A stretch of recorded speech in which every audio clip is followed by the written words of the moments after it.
All right, let's see where we're at. Pre-calc, final. Woo! Tired of y'all getting out of here.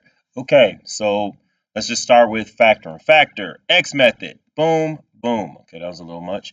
Remember what the X method sort of follows with.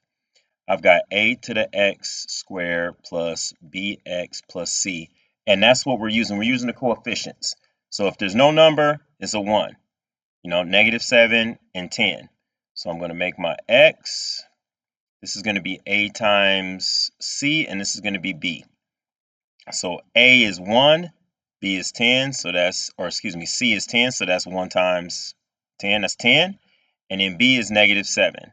So now I need to think of two numbers, that I can multiply that are going to give me 10, but when I combine those two numbers, I get -7. Well, notice this is a positive and that's a negative. If I have a positive when I multiply, but a negative when I combine or add, that usually means that both my numbers are negative, right? A -2 times a -5 give me +10, but a -2 plus a -5 give me -7. So that's what I'm looking at. So what do I do after I do that wonderful thing? I rewrite my problem. So I've got m squared. Now I replace the -7 with my two numbers that I had here. So I got -2m and -5m plus 10. Then the next step is to group, factor by grouping, excuse me. So I'm going to factor these two. What do these two have in common? M to the second power minus 2m. They have an m in common. This is m times m. This is -2 times m. They have an m in common. So I'll pull out the m and then I'll write what's left, m minus 2. So here, I look at these two things and think about what they got in common. I've got -5m plus 10. Well, let me clue you in on a couple things. One, when you're doing this, your parentheses need to have the same contents. They need to be the same on the inside. So this tells me I got a -2. So off jump, I know that I should have m minus 2 in here, if I'm doing this right. So that's a +10 though, Ferg. How am I getting a -2? Because I'm pulling out a -5. If I pull out a -5, I'm going to have a positive m. If I pull out a -5 from +10, I'm left with a -2. And so now I need to finish this up. So I'm going to have m minus 2 as my first factor. And then I'm going to have m minus 5 as my second factor. So that's the factoring. Now, the thing is, I believe what you're doing is you need to factor and then you need to find the solutions. So solutions. Well, let's think about what this means. M minus 2 times m minus 5 equals 0. So I think about m minus 2 equals 0. What value of m will give me 0? Well, I just do a one-step equation, m equals 2. So that's my first solution, m equals 2. The next one is m minus 5 equals 0. I just take what's inside the parentheses and I set it equal to 0. Add 5 to both sides and I get m equals 5. So my answer for this one is m equals 2 and 5. So now let's step it up a notch and do this one. So I got to go my x method. Let's see, I have 12 times 5. Well, 12 times 5 is 60. And then down here I got 23. So what two numbers do I multiply to give me 60? But when I combine them or add them or whatever, I get 23. How about 20 times 3? 20 times 3 is 60. 20 plus 3 is 23. Boom. So now I go 12d squared plus, now I replace the 23 with 20 and 3. So that's going to be 20d plus 3d and then plus 5. So now I'm going to factor these two things. Well, if you look right here, there is nothing that they have in common, 3d plus 5. So what am I going to pull out? A 1. Now I'm just going to have 3d plus 5.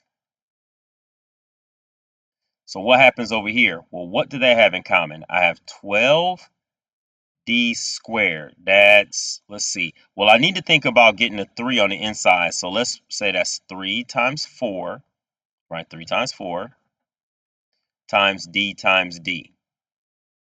3 times 4 is 12. D times D is D squared. So that's what I got for there. So then what about 20D? Well, I've got 4 times 5 times D. Well, I need to pull a D out. So let's see. What am I going to have? I'm going to pull a D.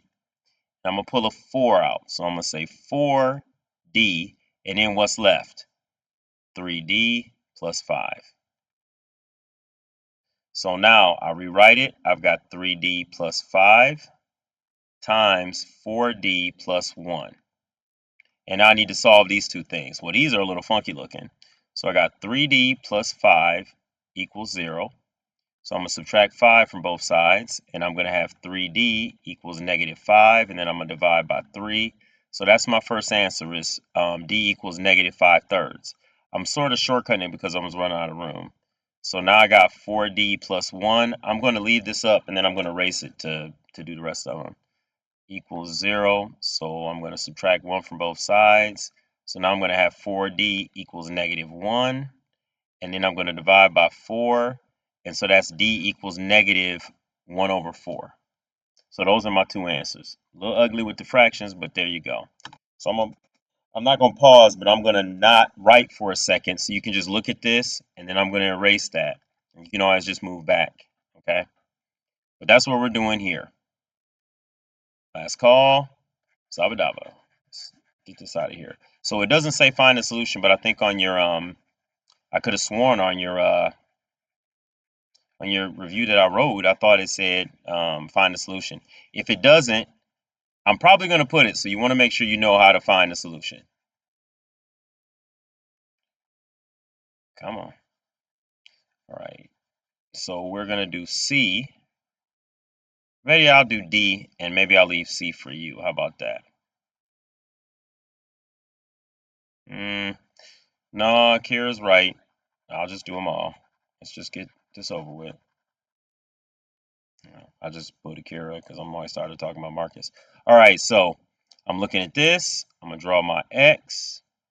I've got 8 times 11. So that's 88. And then I've got 46. So I've got two numbers that add or subtract to give me 46, right? But then when I multiply those two numbers, I get 88.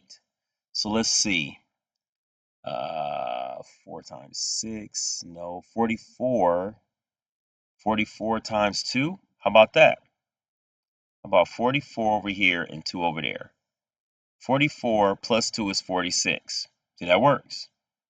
So now let's get our stuff written. I'm going to have 8f squared plus, and I'm going to write this 44f plus 2f plus 11. So here we are in another situation like we just had right here when I'm factor by grouping.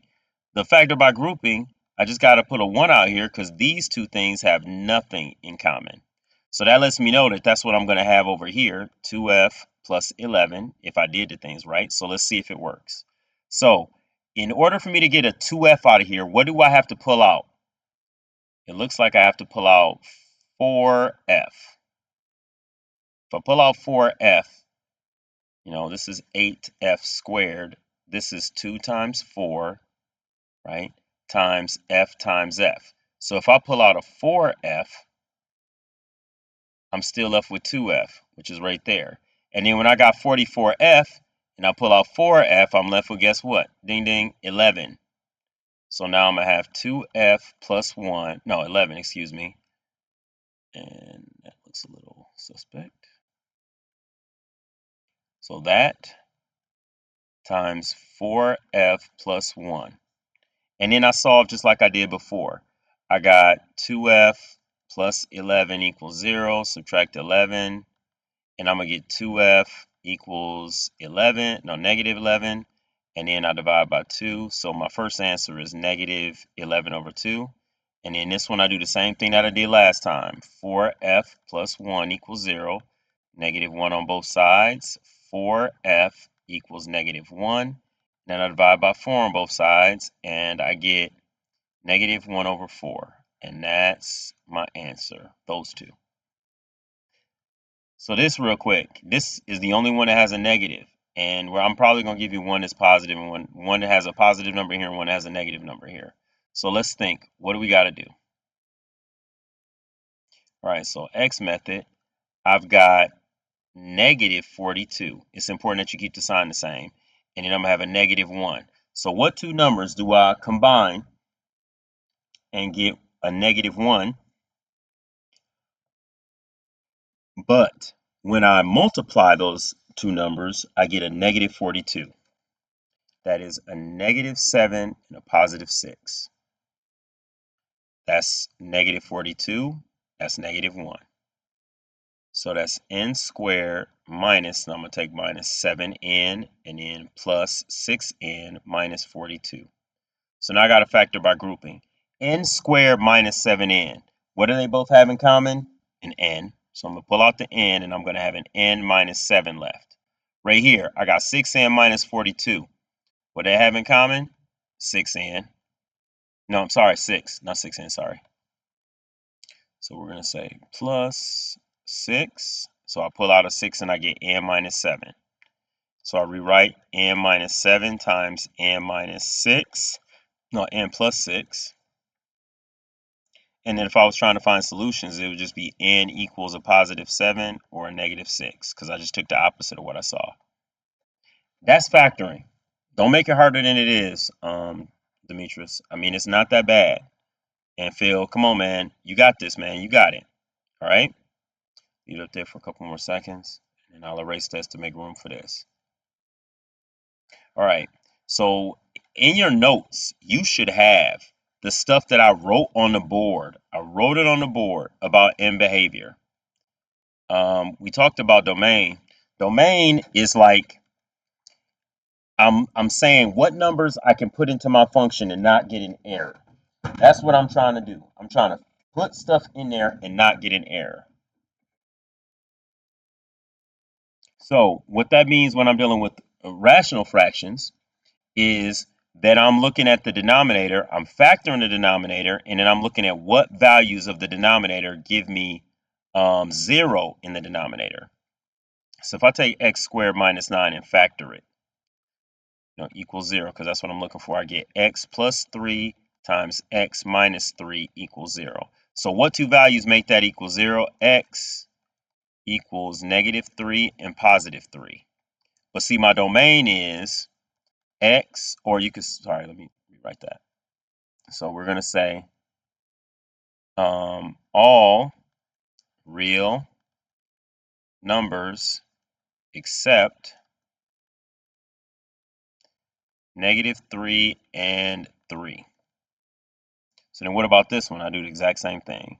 So let's see, I'm going to have, this is going to be 2x plus 5 times 2x minus 5. Because I know that 4x squared factors to 2x times 2x. And 25 factors to 5 times 5. Now right here, I've got x minus 6 and x plus 6. Now how do I know that that's the case? Come on, Marcus, say it with me. 1, 2, 3. It's the difference of squares, because I have a middle term that comes into play, except in the situations where the only thing different about my two factors is the sign. X minus 6 and x plus 6. So the middle term cancels off. So the second one will be all real numbers except negative 6 and 6. So those are my domains. Now in behavior, remember I had in behavior up on the board. We're looking at the degrees of the numerator and denominator. So if my degree of my numerator is less than the degree of my denominator, so if n degree, I'm going to put n of d. N of d is less than d of d. I hope that's not too confusing. The numerator's degree is less than the denominator's degree. Then my end behavior is as x approaches positive infinity, f of x approaches 0. And as x approaches negative infinity, f of x approaches 0, because you're not going to have a negative or positive 0. So if the degree of the numerator is smaller than the degree of the denominator, your end behavior just approaches 1 on both sides. So now, what if they're the same, right? What if they're the same? Well, the degree of my top and the degree of my bottom. One, constants don't count, so all I do is focus on this, right? I've got x to the second power. I've got x to the second power. They divide each other out. I got 4. So if the degrees are the same, then all I do is look for the ratio that I get when I looking at the those two terms. So x squared over x squared, the x squared is canceled off. And so as x approaches negative infinity, f of x approaches 4 because those two cancel off. And then as x approaches positive infinity, f of x approaches 4.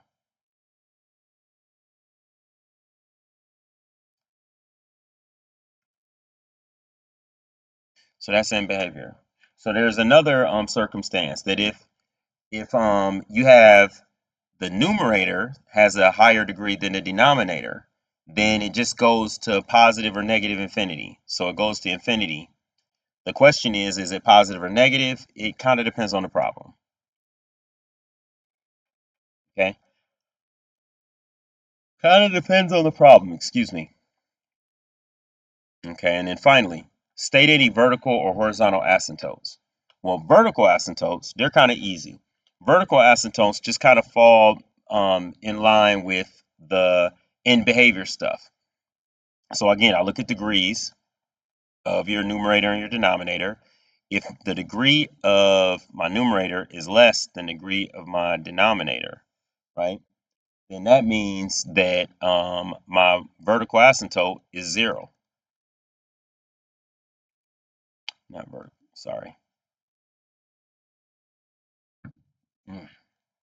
So my vertical asymptote, right, going up and down, vertical is x equals 0. And then now what about my horizontal? My horizontal, it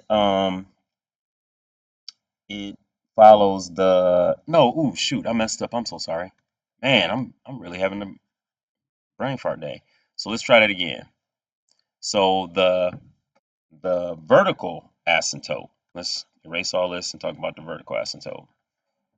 So the vertical asymptote follows your exclusions. I am so sorry. So it's not about the degree, it's about your exclusions. Okay. So the vertical follows exclusions. So what are my exclusions for this problem? For this problem is -3 and +3. So those would be my two vertical asymptotes. So vertical equals, well, let's say vertical, not vertical equals, let's say vertical, and say x equals. So x equals -3 and x equals +3. Those are my two vertical asymptote lines. Okay. So now I go back. So if I'm doing the horizontal, right, the horizontal asymptote lines, that follows your end behavior.